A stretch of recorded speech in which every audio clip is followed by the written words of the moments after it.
I think on a certain level, if you want to kind of create the perfect risk, it's climate change, because it feels distant, and until something actually feels like it connects to your life and what you care about, you're not gonna worry about it.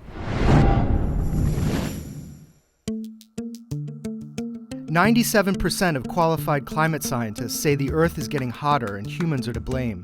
Yet in the United States, at least, large segments of the population continue to think that global warming doesn't exist, or that it's not a product of human action. Some activists blame the media or the public figures who deny climate change. Others say it's because global warming is often seen as a distant threat, rather than the cause of dramatic storms, rising sea levels, and ever-creeping global temperatures. I sat down with climate scientist Heidi Cullen to discuss why it's so hard to get people to care about climate change and what can be done to help people understand its consequences. What are the challenges to talking about climate change? What makes it more difficult than talking about, say, national security issues or business and finance issues?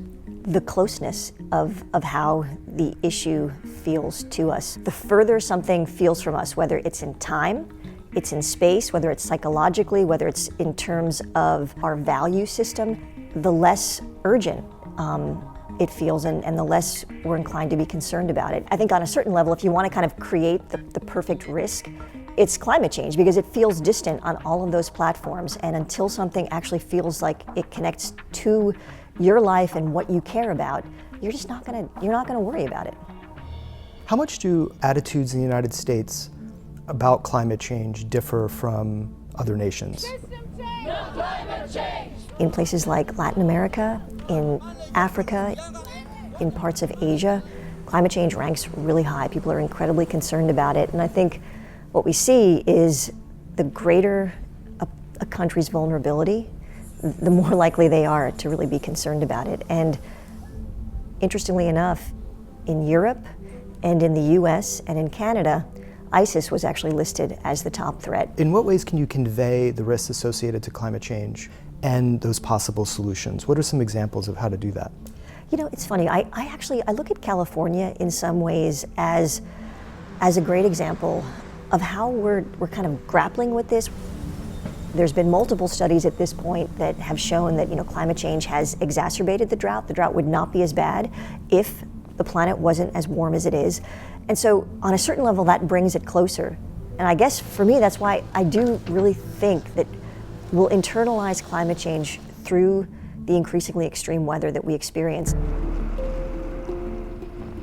I think maybe that's sort of the underlying challenge here, is that when we're presented with something that may seem bigger than we are, we're recognizing that we have to do things fundamentally different. And that's the part that I think is really terrifying for folks, because we're used to, this is the way we do things, and imagining kind of living differently is important. There is consensus among the parties present.